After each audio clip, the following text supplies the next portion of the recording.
Assalamualaikum warahmatullahi wabarakatuh. Di sini saya bersama Mbak Afridatun Muzayyanah akan memaparkan tentang Al-Quran dan oseanografi, yang mana berkaitan Al-Quran dengan penciptaan laut. Oseanografi berasal dari bahasa Yunani yang terdiri dari dua kata, yakni oceanos yang berarti laut dan grafos yang berarti gambaran atau deskripsi.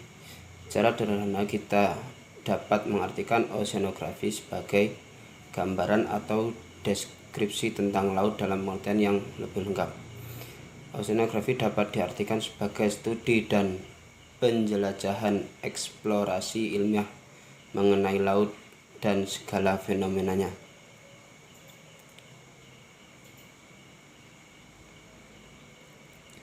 Asal mula lautan. Menurut para ahli bahwa pada saat ini bumi mulai mendingin akibat mulai berkurangnya aktivitas vulkanik. Di samping itu, atmosfer pada saat itu tertutup oleh debu-debu vulkanik yang mengakibatkan terhalangnya sinar matahari untuk masuk ke bumi. Akibatnya uap lahar di atmosfer mulai terkondensasi dan terbentuklah hujan. Hujan inilah yang mungkin berupa hujan tebel mamut juga, yang mengisi cekungan-cekungan bumi hingga terbentuklah lautan. Fenomena-fenomena laut di lautan itu balas ada fenomena air yang bertemu namun tidak saling tercampur disebabkan karena tegangan permukaan air asin dan air tawar. Kedua air tersebut memiliki massa jenis yang berbeda. Karena perbedaan kepadatan massa, keduanya tidak akan pernah bercampur satu sama lain. Yang terjadi partikel-partikel tiap-tiap air menarik diri yang lain sehingga menimbulkan semacam ketegangan, seolah-olah ada dua dinding laut yang membatasi. Ini sesuai dengan Quran Ar-Rahman ayat 19-20 yang berbunyi, Rajal bahrain yaltaqiyan bainahuma barzakhul la yabghiyan, dan Allah membiarkan dua lautan yang mengalir yang kemudian bertemu. Antara keduanya ada batas yang tidak terlampaui masing-masing. Adanya fenomena dan alam yang mana ada dua lautan yang berdampingan memiliki faktor yang kompleks seperti tekanan angin, rotasi bumi, topografi dasar laut, temperatur, suhu udara, perpecahan iklim, dan lain yang saling berhubungan. Kekayaan laut di dunia, terlebih di Indonesia, itu sangatlah luas, sangatlah banyak.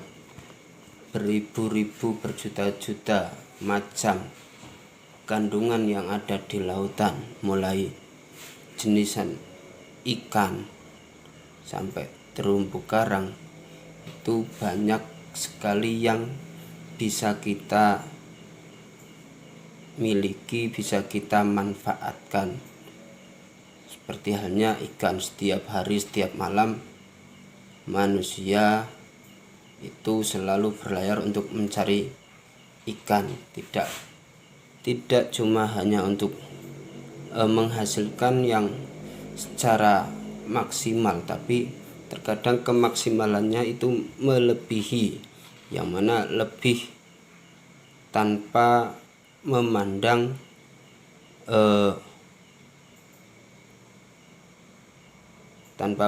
adanya faktor atau akibat dari kelebihan secara, atau yang dikatakan secara eksploitasi yang secara besar-besaran, yang mana dapat menimbulkan kehancuran.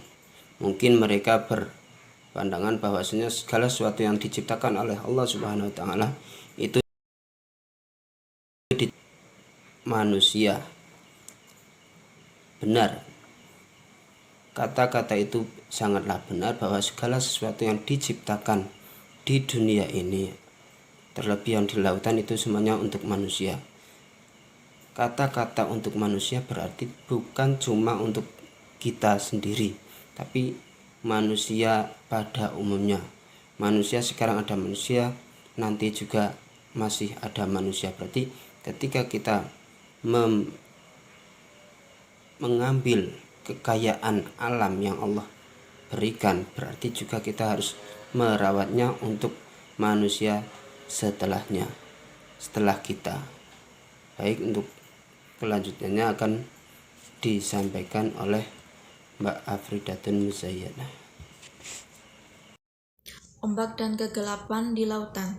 Dalam surah An-Nur ayat 40, atau seperti gelap gulita di lautan yang dalam yang diliputi oleh ombak yang di atasnya ombak pula. Di atasnya lagi awan gelap gulita yang tindih bertindih. Apabila dia mengulurkan tangannya, tidaklah didapat melihatnya. Dan barang siapa yang tidak diberi cahaya atau petunjuk oleh Allah, tidaklah dia mempunyai cahaya sedikit pun. Ayat tersebut di atas menjelaskan tentang kegelapan di lautan. Kegelapan di lautan dan samudera yang dalam dijumpai pada kedalaman 200 meter atau lebih. Pada kedalaman ini tidak dijumpai cahaya sama sekali. Sains modern menemukan adanya dua ombak di lautan, yakni gelombang permukaan dan gelombang internal. Gelombang permukaan adalah fenomena yang bisa kita ketemui ketika mengamati permukaan air laut dan bisa disebut sebagai ombak. Penyebab terjadinya ombak permukaan adalah hembusan angin dan pasang surut air laut yang terjadi akibat gaya tarik bulan matahari. Ombak dalam atau gelombang internal tidak bisa dilihat secara kasat mata. Keberadaan ombak ini berada pada kedalaman 1000 meter. Ombak dalam terjadi pada permukaan lapis air di kedalaman lautan, sebab ia memiliki kepekaan yang lebih tinggi dibandingkan dengan air di atas ombaknya. Ombak dalam terbentuk akibat adanya perbedaan rapat massa atau densitas air laut dengan gaya pembangkit yang dapat berasal dari air pasang surut dan bahkan gerakan kapal laut.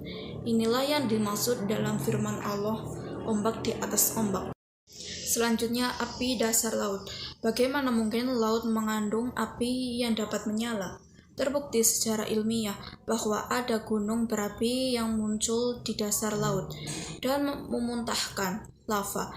Kemudian adanya palung-palung di kedalaman laut, membuat dasar laut dan samudra terpanaskan karena bebatuan magma. Panas terdorong keluar dari perut bumi melalui palung-palung itu. Air yang sedemikian banyak di laut tidak mampu memadamkan magma dari itu. Sementara bara yang sedemikian panas itu lebih dari 1000 derajat Celcius dan tidak mampu mengungkap air, dan gunung berapi di lautan jumlahnya lebih banyak daripada di daratan. Melihat bahwa di dasar samudera tidak ada oksigen, maka tidak mungkin lava gunung berapi yang dilontarkan melalui palung dasar laut itu menyala sepanjang lubang palung, dan tidak diragukan lagi bahwa tempat-tempat yang panas menyala-nyala di perut bumi di bawah samudra yang kedalamannya mencapai 300 meter.